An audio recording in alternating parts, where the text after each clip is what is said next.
Shalom, shalom, shalom, shalom, peuple de Dieu. Nous vous bénissons dans le nom de Jésus. Nous sommes encore ensemble pour une exhortation que Dieu m'a mis encore au cœur. Vraiment, un enfant de Dieu doit savoir qu'il possède les clés du royaume. Parce qu'avec ces clés, tu peux ouvrir beaucoup de portes. Tu peux ouvrir même ta propre vie avec les clés que Dieu, Jésus-Christ, nous a données. Alors, je vais lire quelque chose par rapport à la vie, parce que si tu as les clés, c'est parce que tu as les clés de la vie. Tu as les clés qui donnent vie, qui ouvrent par rapport à la mort qu'on nous avait apportée autrefois par les ténèbres, par les forces des ténèbres. Alors, je lis la parole de Dieu. Dans Hébreux 2, il dit, la fois passée, j'en ai parlé, mais j'aimerais ajouter quelque chose. Il dit, puisque je suis à Hébreux 2, 14, puisque les enfants des hommes ont en commun le sang et la chair, Jésus a partagé lui aussi pareille condition. Donc Jésus a partagé aussi le sang et la chair. C'est pour cela qu'il s'est fait un corps. Alors il dit, lui aussi pareille condition, ainsi.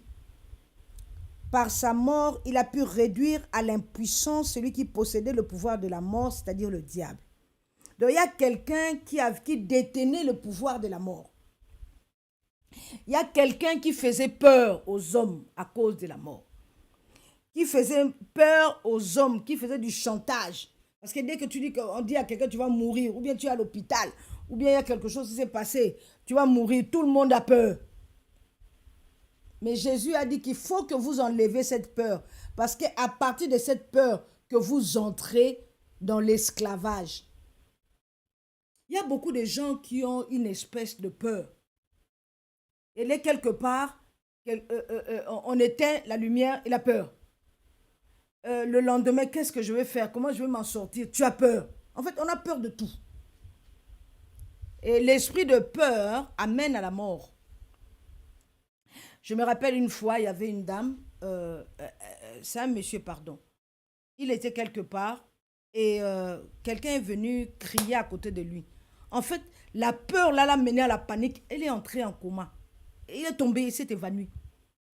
Dans cette personne-là, il y a l'esprit de mort.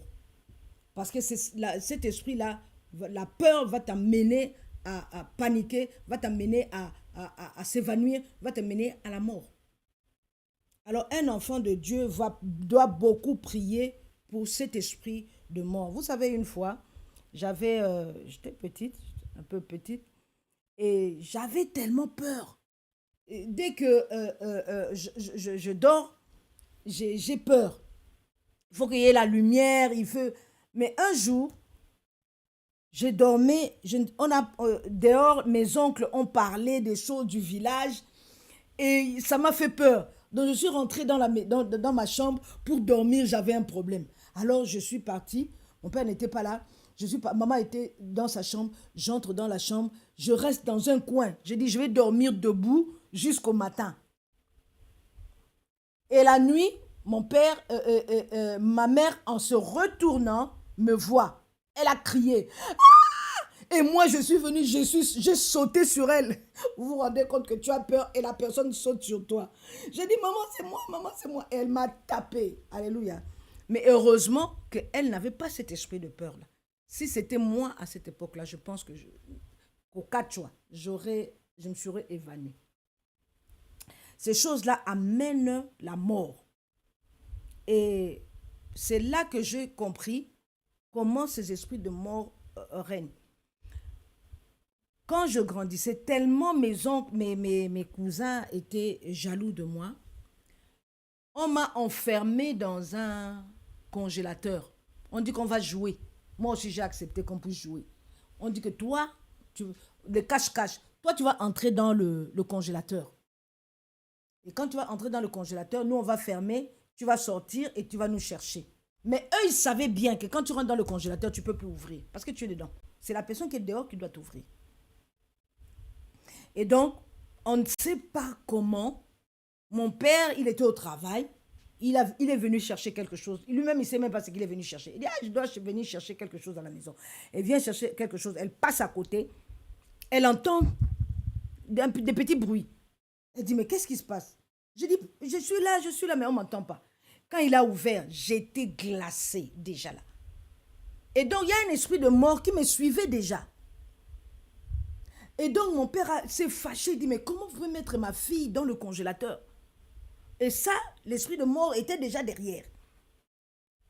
Et 2 semaines ou 3 semaines après, je suis tombée. Et non, j'avais la fièvre. Et dans ma fièvre, la voisine est venue me chercher. Parce que à un certain moment, quand le travail est fini, la bonne, le lavandier, le gardien, eux tous partent. Le gardien de 18h vient après. Alors, eux tous, ceux qui travaillaient, eux tous sont partis. Ceux qui nettoyaient les habits, celui qui préparait, tous, eux sont partis. Alors, elle vient souvent avant que ma mère n'arrive et mon père. Et donc, elle vient me chercher, elle vient rester avec moi, elle sent que je suis en train de trembler. Elle me dit, bon, on sort, on va à l'hôpital, parce qu'on avait un médecin de la famille. Elle dit, on va voir le médecin.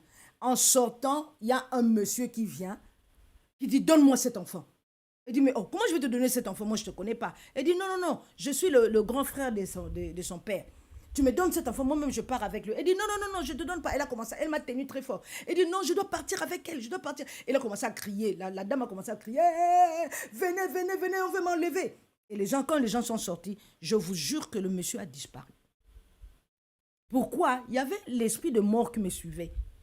Donc, cette peur-là que j'avais, ce n'était pas normal. C'est un esprit qui amène à la mort. Donc, même là, il y a cet monsieur-là qui est venu me chercher. En fait, il m'amène où? On ne le connaît pas. Pourquoi? Il y avait un esprit de mort derrière moi. Donc, si je continue beaucoup d'exemples, vous verrez et qu'on peut parler. Alors, Jésus a dit je suis venu pour vous enlever de cette servitude qui est la mort. Tout le monde qui a peur de la mort. Alors, il dit que si tu meurs, c'est parce que moi, je veux que tu meurs. S'il y a des problèmes dans ta vie, c'est parce que moi, Dieu, j'ai décidé que tu ne puisses pas arriver à la mort. On peut te apporter AVC, on t'amène ceci, on t'amène, tu entres à l'hôpital, tu sors. Mais si c'est Jésus qui te tient, le rocher de ta vie, tu ne mourras pas. Tu raconteras les exploits de l'Éternel. On t'amène plusieurs maladies dans ton corps afin que ça t'amène à la mort. Mais tu dois te dire, je sais sur qui je tiens, je sais sur qui je me repose. Le rocher des âges, c'est sur lui que je me repose. Donc, je sais que je vivrai et que si je meurs, c'est parce que Dieu l'a voulu. C'est parce que c'est mon jour. Ce n'est pas parce que les hommes ont décidé. Alors Jésus dit, il a pu réduire l'impuissance, celui qui possédait le pouvoir de la mort, c'est-à-dire le diable. Il dit, il a rendu libre tous ceux qui, par crainte de la mort, passaient toute leur vie dans une situation d'esclave. Parce qu'on est devenu esclave, tellement on a peur de lui. Et alors, il profite de cette peur. Cette peur-là, il profite pour que toi, tu puisses... Mais si tu sais que si Jésus-Christ m'a franchi, je suis réellement libre. Si je suis libre, je ne peux pas avoir peur. Avoir peur, ça veut dire que je n'ai pas confiance en ces dieux-là. J'ai confiance aux esprits qui peuvent m'enlever, aux esprits qui peuvent me faire du mal. Mais si je sais que Christ est mort à la croix pour moi et qu'il a rendu impuissant la mort, donc je sais une seule chose, j'ai confiance en l'Éternel. Amen.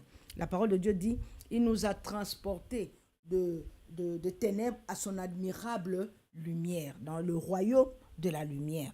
Alors, là où il y avait les ténèbres, c'est resté, et toi, tu es sorti pour être à la lumière. Donc, tu n'es pas esclave, mais tu es libre. Alors, c'est Dieu, Jésus là, il dit, je me suis donné je suis arrivé à la condition de chair et sang, en tant que corps. Et pour détruire cette puissance de la mort, la parole de Dieu dit que quand Jésus-Christ est mort, le rideau s'est déchiré. Quand le rideau s'est déchiré, pas en bas, en haut, mais en haut, en bas. Parce qu'en bas, les hommes sont là. Et ils peuvent peut-être déchirer. Mais du haut, une puissance vient, il déchire le rideau. Et quand le rideau est déchiré, Jésus-Christ apparaît avec ses frères. Il dit, voici les enfants que tu m'as donnés. Voici mes frères. Donc, nous entrons tous dans la présence de Dieu. Là où seulement le sacrificateur pouvait rentrer devant Dieu pour le péché de son peuple et pour son propre péché. Les souverains sacrificateurs. Jésus s'est fait sacrificateur souverain parce qu'il est venu apporter tous nos péchés, tous nos problèmes devant Dieu.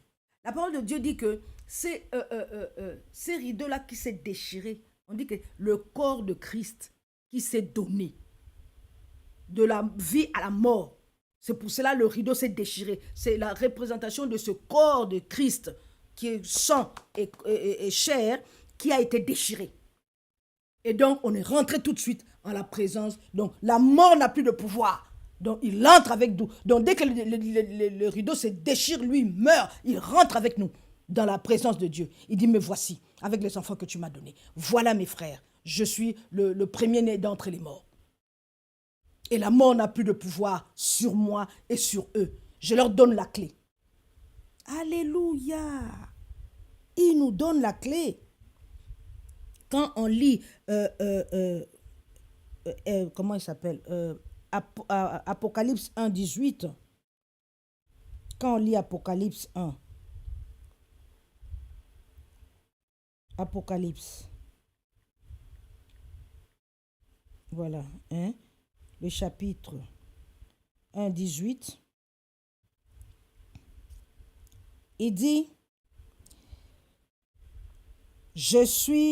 ne crains rien, moi je suis le premier, le dernier, le vivant. J'étais mort et me voilà vivant pour les siècles des siècles. Je détiens maintenant les clés de la mort et du séjour de mort. Donc ces clés-là, Jésus les a. Des séjours de mort. C'est pour ça qu'il dit que dans Matthieu 16, il dit, les portes de séjour de mort ne peuvent pas prévaloir contre toi. Les sorciers, les occultistes, ils peuvent te poursuivre n'importe comment. Mais sache-le, que Christ en toi, l'espérance de la vie, l'espérance de la gloire. Tu as les clés de la vie entre tes mains. Il t'a fait rentrer dans la présence du Père, où tu n'as plus besoin de quelqu'un, mais il est devant toi. Tu peux rester devant toi, tu dis, Père, je suis au-devant de toi. Tu n'as plus besoin d'un sacrificateur souverain, mais toi-même, tu es devant le Père. À tout moment, tu peux rentrer dans la présence de Dieu. Moi qui étais mort, je suis vivant et je tiens les clés des portes de séjour de mort. Donc, je ne veux plus que vous deveniez esclaves. Je ne veux plus que vous rentriez encore dans cette mort-là, parce que je ramène la vie. Lui, il avait ramené la mort, mais moi, je ramène la vie. Et il y a quelque chose de merveilleux que j'aime dans Matthieu 16. Dans Matthieu 16,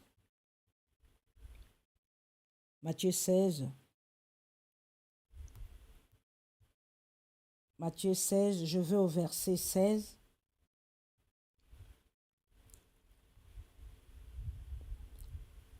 Je vais au verset 15. Jésus leur demanda, et vous, que dites-vous? Pour vous, qui suis-je? Alors Simon-Pierre prit la parole et dit, tu es le Christ, le Fils de Dieu vivant. Prenant la parole à son tour, Jésus lui dit, heureux es-tu, Simon, fils de Jonas. Ce n'est pas la chair et le sang qui t'ont révélé cela, mais mon Père qui est dans le ciel. Donc, dire que toi tu es le Christ ne peut pas venir de toi, ne peut pas venir d'un homme qui a la chair et le sang. Ça vient de l'esprit. Pour te dire maintenant, il dit que sur toi je bâtirai mon église. Je bâtirai mon église parce que tu as compris les choses surnaturelles. Tu as entendu la voix du Père qui t'a dit je suis le Christ. Je suis le Fils de Dieu. Tu as compris cela spirituellement. Donc tu n'es pas dans les choses charnelles. C'est pour cela, comme toi tu n'es pas dans les choses charnelles, tu es dans les choses spirituelles. Je bâtirai mon église sur le surnaturel. Sur toi qui es la pierre. Sur cette pierre, mon église va être bâtie. Et il dit, dans cette pierre-là les portes de séjour de mort. Il dit, moi je te déclare que tu es Pierre, je suis au verset 18. Et sur cette pierre, je bâtirai mon église. Et la puissance de la mort ne l'emportera pas sur elle. Donc l'église a une puissance de la vie. C'est pour cela, là où ça ne marche pas, en tant qu'église, tu dois faire marcher les choses.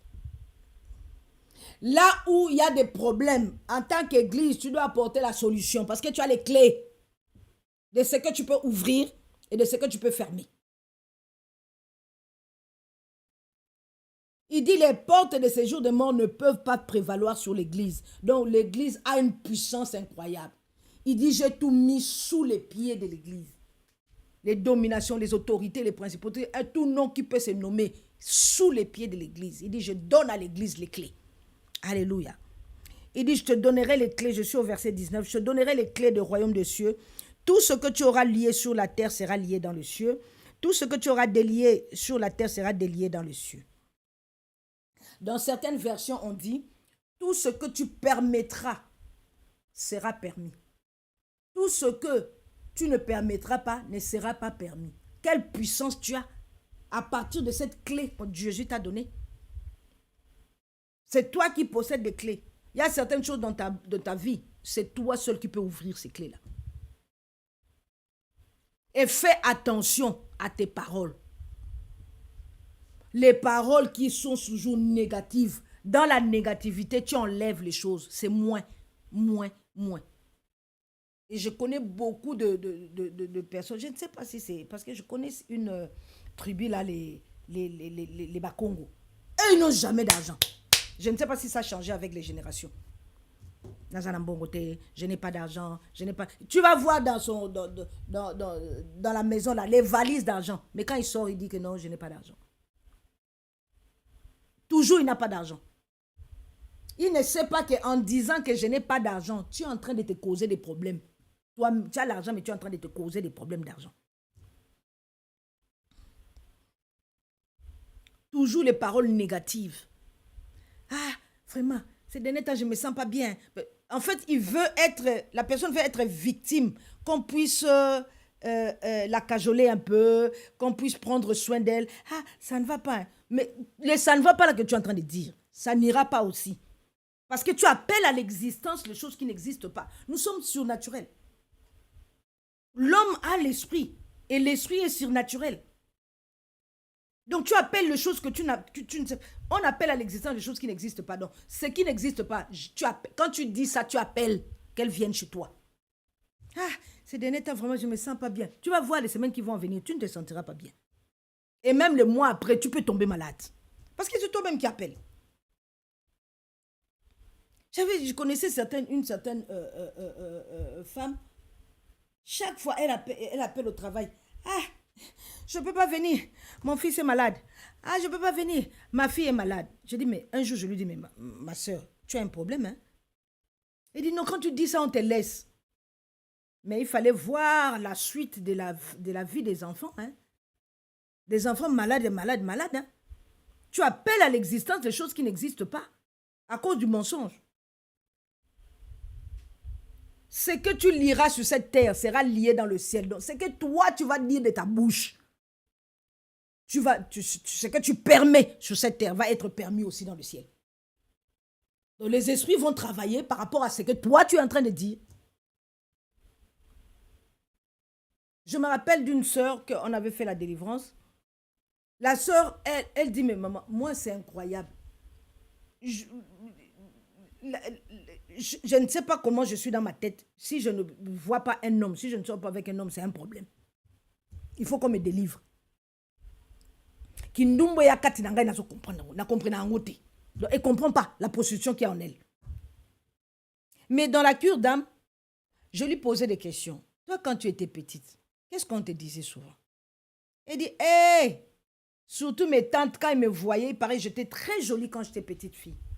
Donc, quand mes tantes me voyaient, ils disaient, hé, Ndumba la bisoué. Donc, oh, notre prostituée, oh, c'est elle qui va nous apporter l'argent. C'est elle qui va nous porter. En fait, il le disait, est-ce qu'il le disait consciemment qu'on amène cette fille dans ce trou-là, ou alors inconsciemment, moi et vous, je ne sais pas.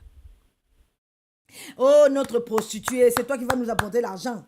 C'est toi, oh. Donc, toutes les tantes là, notre prostituée. Et elle était là, et comme elle était jolie, elle marchait, et c'est comme ça qu'elle a grandi. Et c'est comme ça que, Katoula. Donc, elle ne peut pas voir un homme, elle doit enlever. Oh, sa copine, elle va enlever. Le mari de la copine, elle va enlever, elle s'en fout. Parce que ce sont des esprits qui la conduisent maintenant. Ce n'est plus elle. C'est les esprits là qui la conduisent maintenant. Ah, tu connais mon frère là. Lui, il a une colère là. Quand la colère entre là, c'est fini. Hein? On ne peut pas s'en sortir. Hein? Tout le monde dit ça. Mais les esprits de colère viendront vraiment habiter en toi. Il te faut une délivrance. Attention aux paroles. Les paroles que tu dis, c'est ce que tu es en train de former pour ta vie ou pour la vie de tes enfants. Ou pour ton couple. Vraiment, le mariage, si j'en ai marre. Chaque fois. Moi, j'en ai marre de ce mariage. Moi, je vais partir. Moi, j'en ai marre. Je vais laisser seulement les enfants. Un jour, tu partiras. Parce que toi-même, tu confesses. Tout le temps, tu es en train de bâtir une maison. De partir. Tu bâtis les toits, tu bâtis le mur, de partir. Et un jour, ça se referme sur toi. Allez, sors. Aujourd'hui, tu prends les choses de Marie là. Allez, sors de ma maison. Sors. Je ne veux plus te voir. Sors. Dans tous les cas, c'est moi qui vais rester dans la maison. Sors. Sors. Un jour, cette personne va sortir réellement. Parce que c'est toi-même qui as tissé. Tu as tissé pour qu'un jour, cette personne sorte. On ne s'amuse pas avec la parole. La parole est très sacrée. La parole a une puissance. Regarde seulement, déjà, dans le... Même ceux qui ne sont même pas... comment on appelle ça? Oh, qui prient beaucoup. Non. Déjà, la parole est sacrée. Quand on entend même l'histoire de Sarkozy, il paraît que quand il était enfant, il disait, moi, je vais devenir président. Hein. Moi, je vais devenir président. Il joue, moi, je vais devenir président. Moi, je vais devenir président. Et on a vu, il est devenu président. Hein.